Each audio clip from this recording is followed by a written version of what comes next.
Hello and welcome to the Giles and the Goalie recap of tonight's game. Minnesota Wild losing to the Calgary Flames 3-2 in overtime at XL Energy Center, snapping a home winning streak of 4 games, I believe.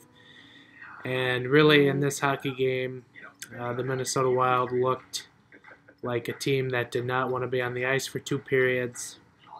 They were sloppy. They were off. They did not look like a hockey team that had any kind of playoff aspirations. And then in the third period, we saw one heck of a comeback as they finally got a couple goals past Mike Smith, Mikhail Granlund, Jared Spurgeon getting on the board for Minnesota. And really getting a point out of this was an incredible thing, given what we saw in the first couple periods. And it was amazing to me that Calgary did not put this game away far sooner, or at all, I should say. They had many, many chances to put the game away, have a third or fourth goal, and they did not. And it allowed the Wild to get back in and push the game to overtime. And in overtime, again, just like an old record, the Wild get caught. Koivu Suter out on the ice, and it turns into a goal, albeit Suter had a breakaway to win it. Weirdly, if I recall, this isn't the first time Suter has had a breakaway in overtime with a chance to win. It has not.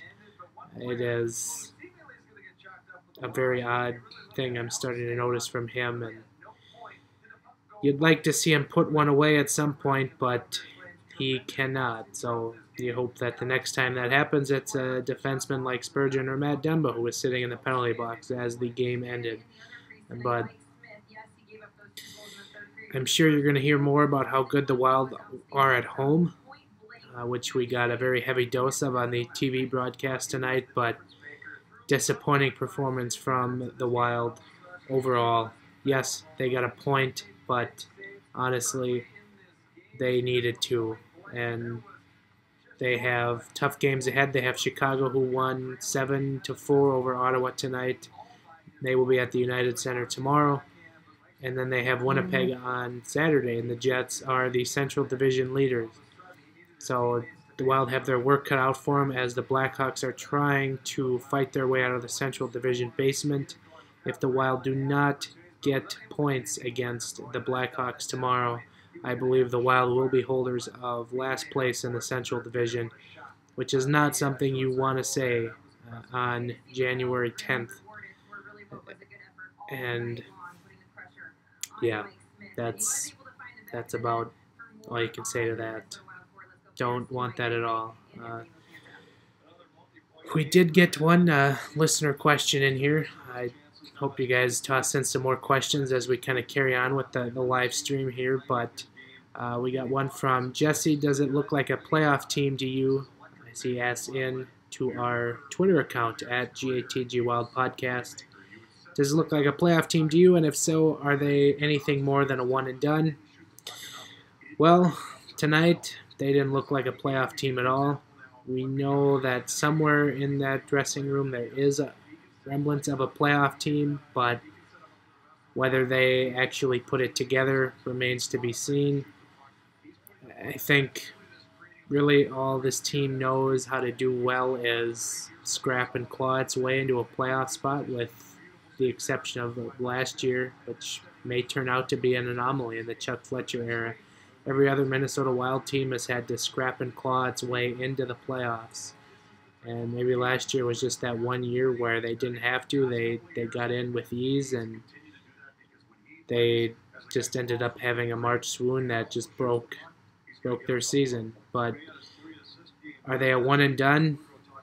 I mean, nobody would be picking them in the playoffs if they snuck in and they're playing like this. But as we saw last year with St. Louis, it only takes one hot goaltender to get you past the first round. And the Wild are going to go as far as Devin Dubnyk will take them.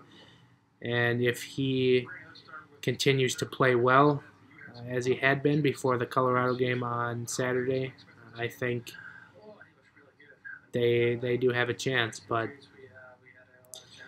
it's hard to think of this as a playoff team right now, if I'm being honest.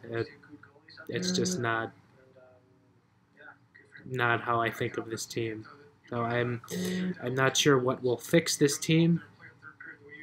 The Wild don't have a lot of things they can do at the trade deadline, and really they're so strapped to the cap that they can't even call up some reinforcements from Iowa. Some players were playing well. So I'm really curious to see what the Wild are going to try to do to maybe inject some life into the lineup. But lost 2 in a row, and they're sinking quickly in the Central Division standings. So this is not how we wanted to recap tonight's game.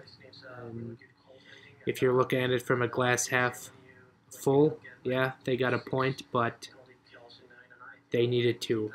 We're getting to the point in the season where they need to get 2 points nightly, and you drift any further away from a playoff spot, then it is really hard to get back into it. So that's not good at all. So yeah, that will probably do it for tonight's recap. Not a fun one to recap, but we'll try again tomorrow. Wild in Chicago at the United Center against the Blackhawks.